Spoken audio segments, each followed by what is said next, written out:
stand before you as an ordinary man. What has happened to me since I met the Messiah is not so ordinary. I came from the Galilee area, just a bit north of Lake Gennesaret. I guess you probably know it by the Sea of Galilee.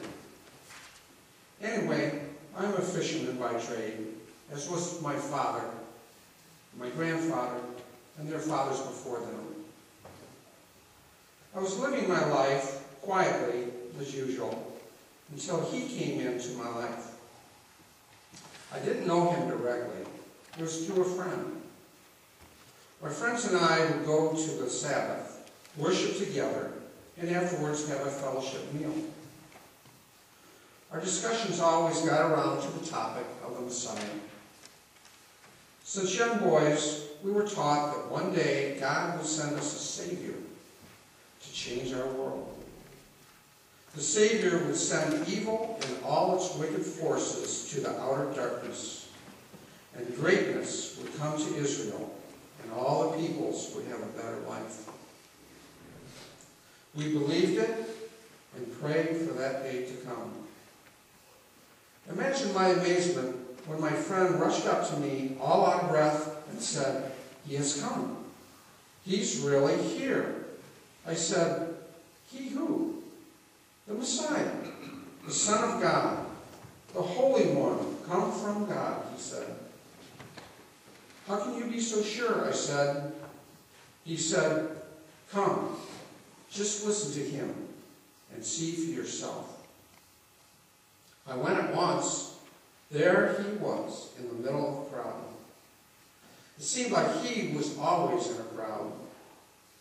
As I got closer, I heard this man say that the best and the most wonderful thing a person could do to have a happy life was to love God with all their hearts and souls and minds, and to love their neighbors as much as they love themselves. Each person, he said, could come directly to God and seek his forgiveness and his love. Most of us were brought up to believe that you feared God, both fear as in awe or respect, and fear as to be afraid. Tremble in his presence. Jesus was saying that God, his Father, wanted us to get close, to know a personal God, not a distant one. Jesus even taught us to call God Father.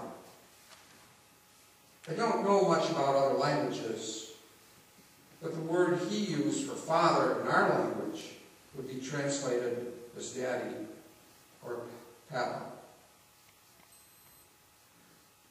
I had been waiting for this day.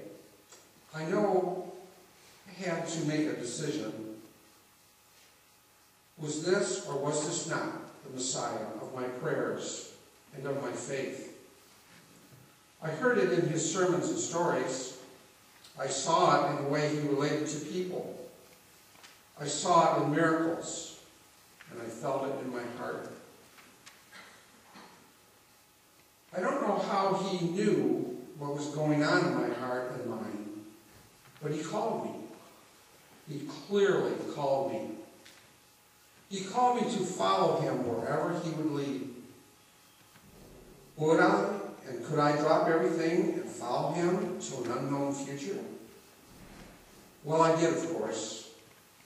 I believe and will believe until my dying day that this man, Jesus from Nazareth, is the Son of God sent to us for our salvation. I will stake my life upon it. I'm not the only one, you know. There were 11 others whom he called.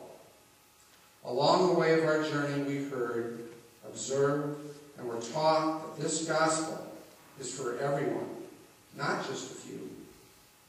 This next part is still a bit painful to tell, but is a necessary part of the story of Jesus.